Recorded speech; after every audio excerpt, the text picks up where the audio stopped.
los últimos años con muchas noticias en redes y en televisión sobre sitios que han sido vulnerados o han sido atacados, ¿cierto? Ciberataques, los llamados ciberataques. Entonces, en el último año varias empresas han sido blancos de ciberataques en el país, un fenómeno que ha afectado a todas las industrias, aunque en los últimos meses es preocupante que se enfocan más en el tema de la salud. De acuerdo al informe de riesgos globales de 2022 del Foro Mundial Económico, los delitos de ciberdelitos incrementaron en un 600% a nivel global luego de la pandemia y un 133% a nivel aquí de Colombia, según Lumo Technologies, que es una empresa de analítica de seguridad informática. En enero y octubre del 2022 se reportaron 54.000 denuncias por ciberataques, según las cifras del Centro Cibernético de la Policía Nacional. Además de alrededor de 10 empresas importantes reportaron haber sido objetivos pues, de estos ciberataques. Entonces es ahí cuando vemos, de pronto nos encontramos con este tipo de noticias, ¿cierto? De que cómo fue que el ciberataque a los bancos, que fueron robados $1.000 millones, es demasiada plata. Cómo los delincuentes informáticos robaron $95 millones en bolsas de criptomonedas, que en teoría son cifradas y manejan todos los protocolos o recomendaciones de seguridad de estas billeteras y cómo pudieron también ser filtradas. Nos encontramos con un grupo de empresas colombianas pues que han sido objetivo de ataques.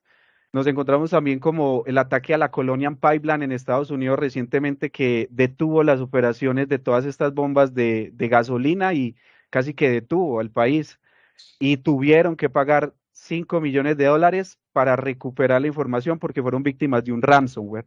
Es una modalidad de ataque que infectan las máquinas o los servidores para cifrar la información y luego piden una recompensa que regularmente se paga en bitcoins por el tema del anonimato que ofrecen estas redes ocultas, como la Deep Web. Vemos también cómo al dueño de Amazon le vulneraron su celular con una vulnerabilidad de día cero y lograron pues filtrar información, lo cual lo pusieron en riesgo. Y como también, como les mencionaba ahorita, se van metiendo con los hospitales e inclusive con las redes eléctricas, lo cual ya pasan de ser ciberataques a ciberterrorismo. Entonces, de aquí algunos grupos muy conocidos en este tema de los ciberdelincuentes, Loadbit, que está bien activo con sus temas de ransomware, Black Cat, Black Basta, Busy Society, los Lazarus, que ya desvaneció, Revil, que ya fueron también capturados, y muchos de ellos han sido pues capturados, pero los más activos son Loadbit y Black Hat. Muchos de ellos han sido perseguidos por el FBI, la NSA o la CIA, puesto que han ocasionado bastantes robos y afectaciones a infraestructuras críticas para los países. Eh, Ahí es cuando de pronto nos hacemos esas preguntas de por qué los sitios y aplicaciones web siguen siendo vulnerados a diario. Por ejemplo, hace tan solo un par de días un grupo de hackers llamado Red Hat vulneró el sitio web de administración de Estambul mediante una inyección de SQL. Y en abril de 2013 se identificó la vulnerabilidad de ejecución remota de código que permite a un hacker malintencionado ejecutar código en el servidor web de la víctima en dos de los plugins más conocidos de WordPress en el almacenamiento de caché. Eh, WordPress es bastante inseguro. ¿Cómo es que este tipo de errores, también conocidos como errores de desarrollo, cuando se explotan, podrían tener un riesgo a los datos y al negocio de los clientes? ¿Cómo no son identificados antes o en el proceso de pruebas? Para eso, la idea de esta charla es poder responder todas esas preguntas. Según uno de los estudios o de las empresas grandes en investigación, como es el OWASP Top 10, que es los contribuidores en esto son grandes empresas del sector de seguridad, dan sus muestras y tratan de identificar las principales causas de por qué se logran perpetuar estos ataques. De allí que encontramos que la principal para el 2021 es el Broken Access Control, que es que logran vulnerar el login o el login form de una aplicación web para suplantar un usuario, para ganar acceso y hacer pues las diferentes afectaciones. Aparece en el segundo lugar la cryptographic failures, es por el tema de que usamos algoritmos de cifrado todavía obsoletos, ya no soportados, y no vamos actualizando estas infraestructuras. Los certificados digitales los dejamos, simplemente los vamos actualizando de fecha, pero no mejoramos sus algoritmos de cifrado y, y grupos de Diffie-Hellman que ya han venido siendo vulnerados porque constantemente hay personas interesadas o expertos en sistemas que buscan vulnerar los sistemas. De ahí los llamados bug bounties. Los bug bounties son esas personas que, de acuerdo a su ética o sombrero blanco, sombrero negro, pues van, encuentran un fallo informático en algún componente, alguna librería o en alguna aplicación y la reportan con el fin de que sea mitigada. Pero hay otros de sombrero negro que se quedan callados, van y lo venden mejor en la Deep Web y eso es lo que se considera muchas veces como las vulnerabilidades de día cero, porque no son reportadas a los fabricantes para que hagan sus debidas actualizaciones y correcciones. Eh, el tema de las injections todavía es muy popular a falta de la validación de los campos que ingresa un usuario o la información que ingresa un usuario en algún campo. Em, Se logra, por ejemplo, un atacante podría, mediante un login form de una aplicación web, lograr hablar con la base de datos para exfiltrar sus usuarios, los hash de esos usuarios, para luego tratar de hacer un crack de hash y obtener pues el password que haga match con ese hash y logra autenticarse.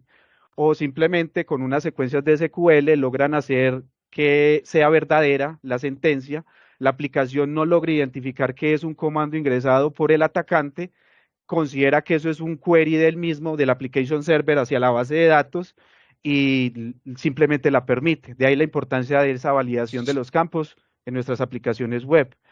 Vemos cómo el diseño inseguro forma ya parte del top 10. En 2017 no hacía parte de esto, lo cual nos lleva a cuestionarnos mucho en ese tema del diseño, la seguridad desde el diseño de las aplicaciones, cómo las estamos haciendo, y tratar de no ver a la seguridad como un stopper, sino más bien como una bondad o una oportunidad de mejora para estos diseños. Entonces, de nada sirve tener un código muy seguro si el proceso es inseguro, ¿cierto? O si no fue diseñado desde el principio para que tenga sus debidas protecciones a nivel de infraestructura o limitar los accesos para lograr ser vulnerados. Desde ahí que vemos que esta es la cuarta. Vemos que también entra en el top 10 las misconfigurations o malas configuraciones. Eh, Dejan, por ejemplo, el JBoss con las credenciales por defecto, el Tomcat por las credenciales de defecto, y adicional a eso lo dejan expuesto a la gestión. De aquí que los ciberatacantes, por medio de un escaneo de puertos o análisis de servicios, podría identificar que tienen activas estas páginas, que no fueron sanitizadas o controladas desde la fase de desarrollo y pruebas, y salen a producción de esta manera. Entonces, vemos también como en el sexto lugar aparecen los componentes vulnerables o obsoletos, ¿cierto? Muchos desarrolladores o personas pues tratan de siempre manejar las mismas librerías porque les funcionó, los componentes porque le funcionaron y actualizarse de pronto es complejo porque toca estudiar, revisar cómo se comporta ya ese componente y qué tipo de configuraciones se deben hacer.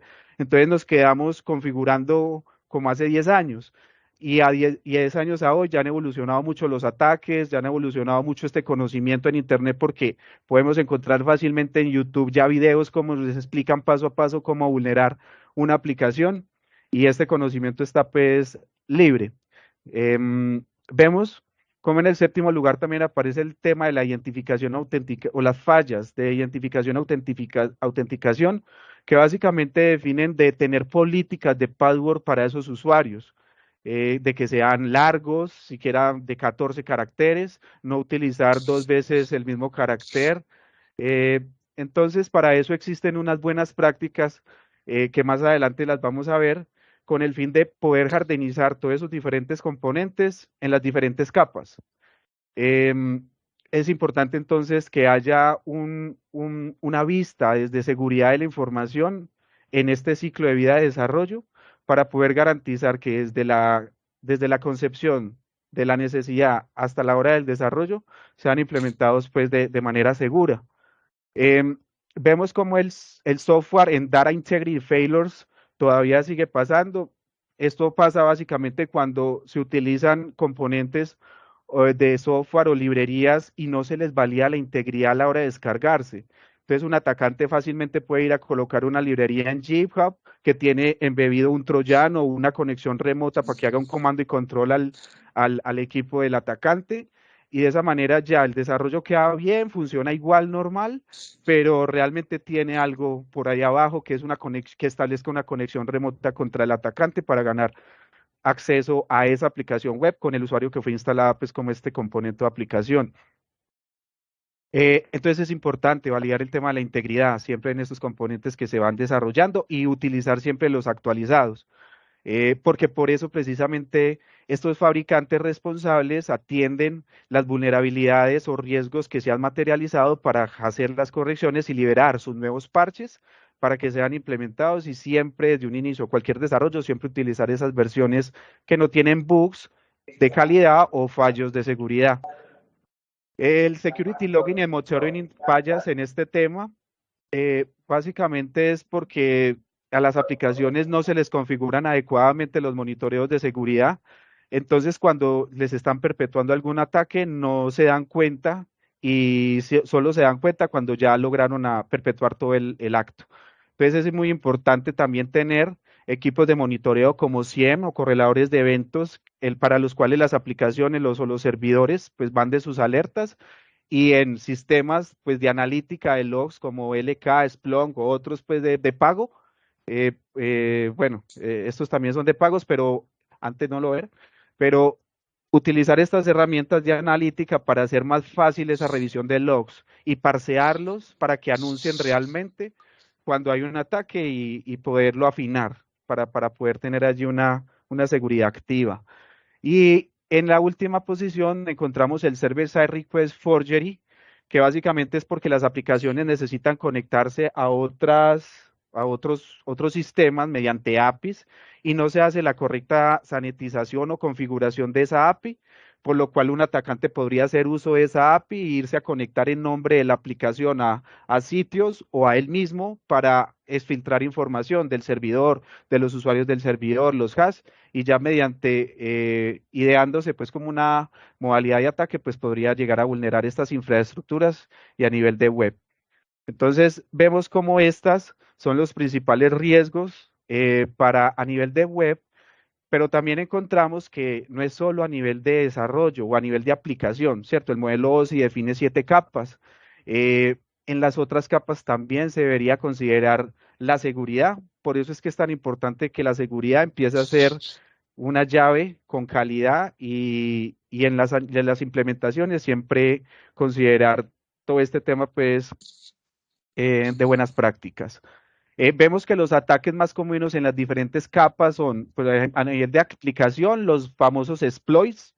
Hay páginas muy famosas como Exploit Database o otras pues que uno puede fácilmente mediante la identificación de la versión de un componente ir a descargar el exploit y con Metasploit Framework ejecutarlo. Y es tan fácil como que en YouTube se encuentran esos videitos.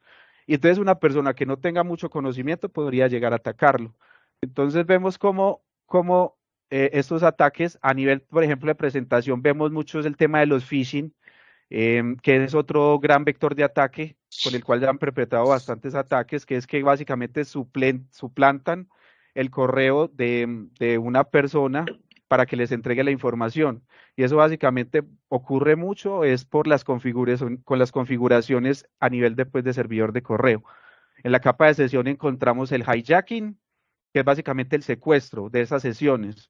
De ahí la importancia de tener siempre tokens de sesión dinámicos o sesiones que tengan un timeout en actividad para que se vayan refrescando esos session token y evitar de que un atacante mediante, por ejemplo, un ataque muy conocido que es un hombre en el medio, que es básicamente que se hace pasar por el gateway de la red, todo el tráfico pase por él y logre identificar esos tokens de sesión. Y si son estáticos, pues ya va a poder ir a suplantar el usuario en el sitio donde se está conectando.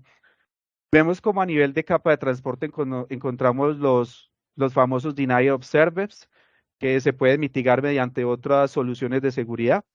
pero básicamente es que afectan la aplicación porque le envían un montón de peticiones, la cual la aplicación no tiene cómo defenderse y simplemente pues deja de funcionar por su alto recursos, por su baja capacidad en recursos. A nivel de red ya lo había comentado el hombre en el medio, que es básicamente interceptar las conexiones. En la capa de datos es la suplantación de identidad, es como ir a conectar un equipo en la red y colocarle la MAC de otro y hacerse pasar por ese equipo, a lo cual pues ya han ido evolucionando estas tecnologías de Network Access Control para que la validación de un equipo no sea por MAC, sino por certificados o por otros componentes a nivel del equipo.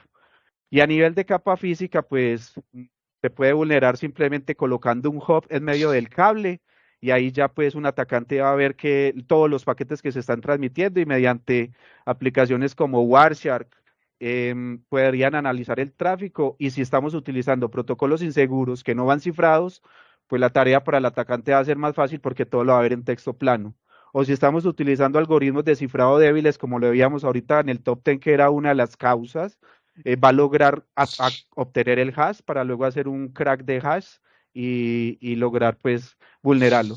Desde ahí la importancia de que debemos utilizar siempre algoritmos de cifrado amplios, robustos, para hacerle la tarea al ciberdelincuente más difícil.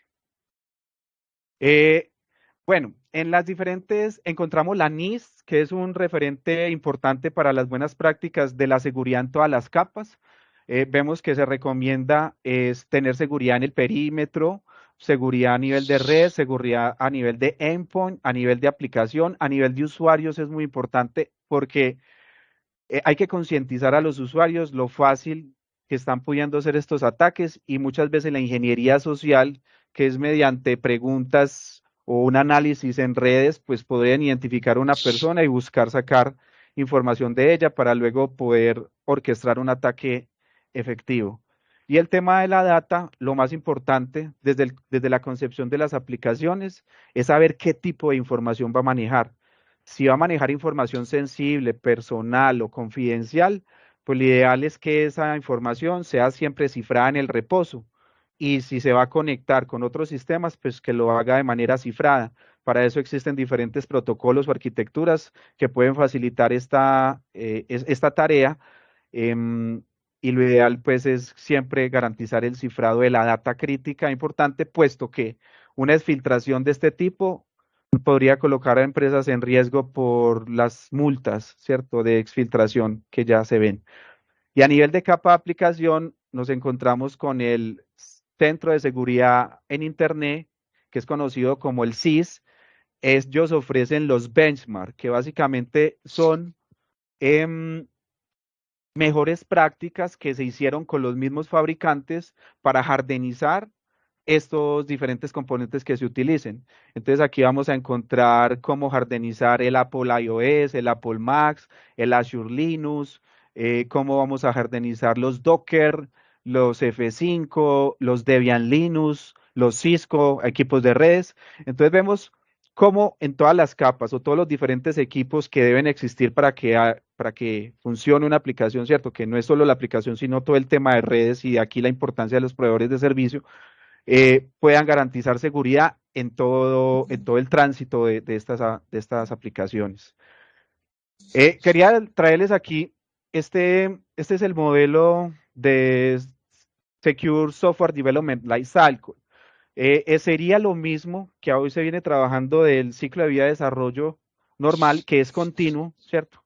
Se desarrolla, se prueba, se hace el despliegue, luego que hay una actualización, hay que agregarle un nuevo componente, pues vuelve a hacer el mismo ciclo.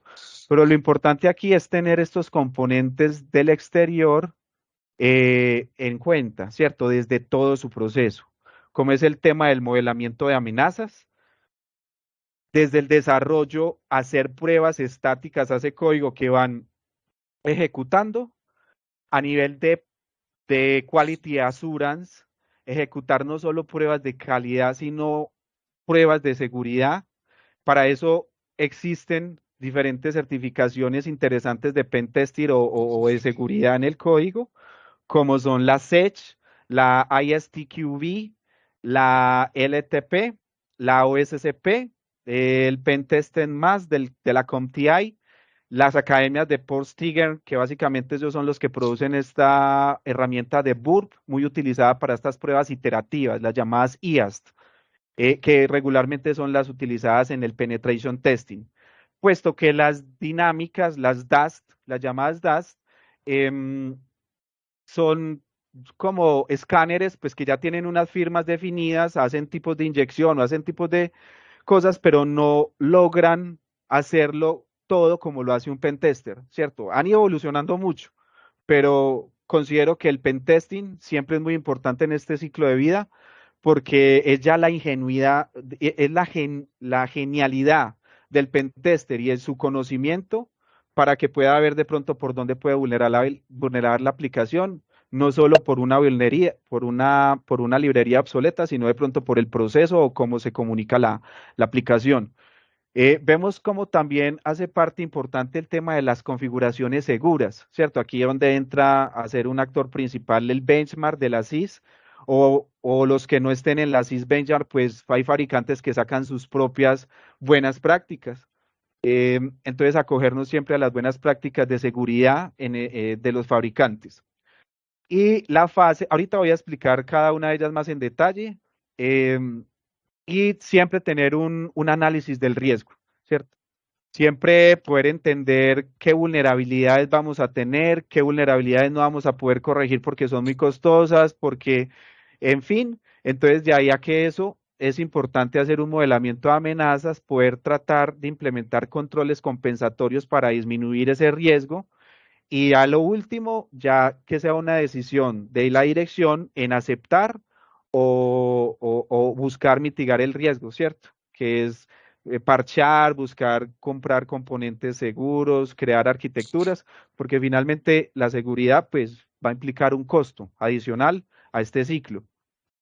Entonces, aquí les quería, por ejemplo, explicar un poquito, es una de las presentaciones que encontré en internet y quise traerlo acá porque me pareció una manera fácil de explicar este modelamiento de amenazas. Em, Aquí básicamente lo que nos quieren explicar es que tenemos los ases o nuestros activos a cuidar, nuestras joyas de la corona. Importante eso, poder identificar qué es lo más importante que si se llega a vulnerar nos va a impactar más, con el fin de poder hacer esfuerzos mayores en esos activos críticos, con el fin de evitar pues como un impacto grande. Entonces es claro poder hacer una identificación de esos activos, poder definir unas protecciones que nos van a mitigar esas amenazas, que por ejemplo para el caso de Batman podríamos hablar de la policía, el Joker o los paparazzis que van a buscar de pronto conocerlo, identificarlo y de ahí entonces que se empieza como a hacer ese modelamiento de amenazas y definir los riesgos, ¿cierto? Ah, entonces no, para el problema de los paparazzis utilizamos los mensajes de texto son cifrados, entonces este riesgo es bajo. De pronto para el Joker va a ser más fácil mm, bypassear o el control de la ubicación que está escondido y podría entonces llegar a Alfred, ¿cierto? Que es una persona y puede ser más vulnerable. Entonces ahí podemos catalogar eso como un riesgo alto o otras diferentes amenazas. Entonces, en eso consiste el ejercicio del modelamiento de amenazas. Mm, para luego entrar un poquito en detalle en las diferentes testing, que lo ideal es que estén en el área de calidad, eh, para poder identificar esos diferentes problemas de seguridad y después no sea un problema para la compañía, puesto que vulneraron, no sé, la aplicación web que se le vendió a un cliente y ha perdido miles de millones. Entonces, de aquí que encontramos que para la configuración segura están las herramientas Tenable Rapid7 basados en el SysBenchmark Benchmark o otras, ¿cierto? Existen muchas, pero hablo desde mi conocimiento y estas son buenas. El análisis estático de código con herramientas como Q1, Checksmart, Veracode, Sneak o HCL AppScan son importantes para hacer también ese análisis estático del desarrollo, que vimos que era más en una fase de desarrollo. Ya el tema del análisis de las librerías o de los componentes que utilizamos en ese desarrollo con el fin de nada sirve tener un código muy seguro si sus librerías pues no lo son tanto y por ahí se nos van a poder eh, materializar un riesgo. Las pruebas dinámicas con herramientas conocidas como Akunetis, Tenable.io, Aragni, entre otras, podrían apoyar bastante este proceso dentro del ciclo de vida del desarrollo. Entonces, lo importante es que siempre que se haga el desarrollo o en una primera versión, se hagan pruebas estáticas, pruebas dinámicas y pentesting con las herramientas pues, que regularmente utilizan. Bueno, muchos desarrollan sus propios scripts, pero parten de pronto de estas herramientas como Burswip, el Kali Linux, Exploit Database, otros pues herramientas que podemos encontrar en Internet. Esta imagen era como para un poquito explicar del análisis de riesgo, pues debemos poder identificar esa información crítica y qué probabilidad hay de que nos ataquen con todos los controles que vamos a dimensionar en ella y cuál sería su severidad, con el fin de armar un mapa de calor y podernos enfocar en esos activos que presentan el mayor riesgo, puesto que van a tener mayor probabilidad o severidad a la hora de que se materialicen. Es muy bacano cómo empresas como Google, Amazon, Microsoft, Tesla, invierten y incentivan a estos bug bounties o hackers de sombrero blanco, ¿cierto? Que van, identifican un fallo, lo reportan y reciben compensación. Entonces vemos cómo Google desde el 2018 a hoy ha aumentado exponencialmente pues sus pagos a los bug bounties. A hoy ya ha pagado hasta 12 millones de dólares a estas personas que encuentran vulnerabilidades y las reportan.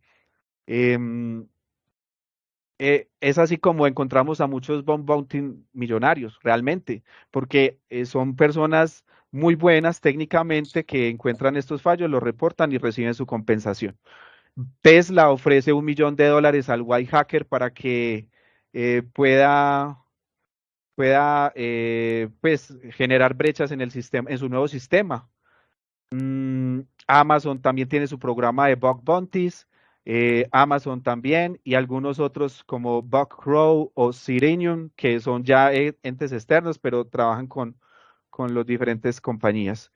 Eh, esta imagen es muy importante porque las multas a los clientes que logran exfiltrar información confidencial conforme a la ley de protección de datos se está penalizando y estas penalizaciones podrían estar alrededor de $135,000 según pues el impacto.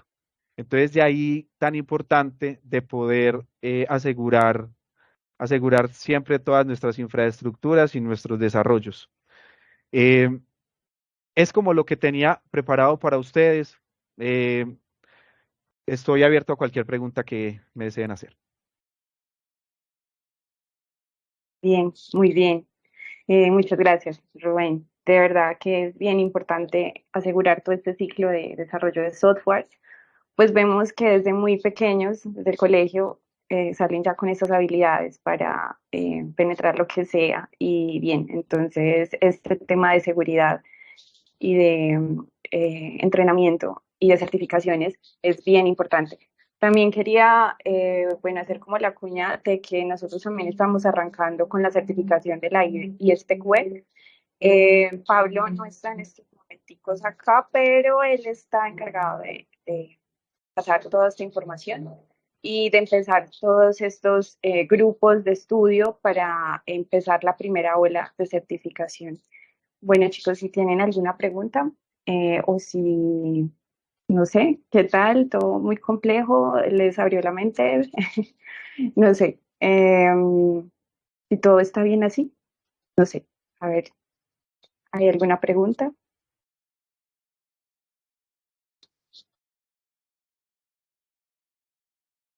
Bien, chicos, bueno, no, Rubén, muchas gracias por tu tiempo, por ese conocimiento. Esperamos verte de pronto en un tema un poco más técnico, que nos expliques algunos trucos. Y no, muchas gracias de verdad por el tiempo que nos compartes. Es con mucho gusto. Que estés muy bien y claro que sí, ahí estaré para cualquier inquietud, resolverla con mucho gusto. Bien, Que estés muy hasta bien, luego. hasta luego. Gracias Hasta a luego. todos. Gracias, Feliz tarde. Rubén.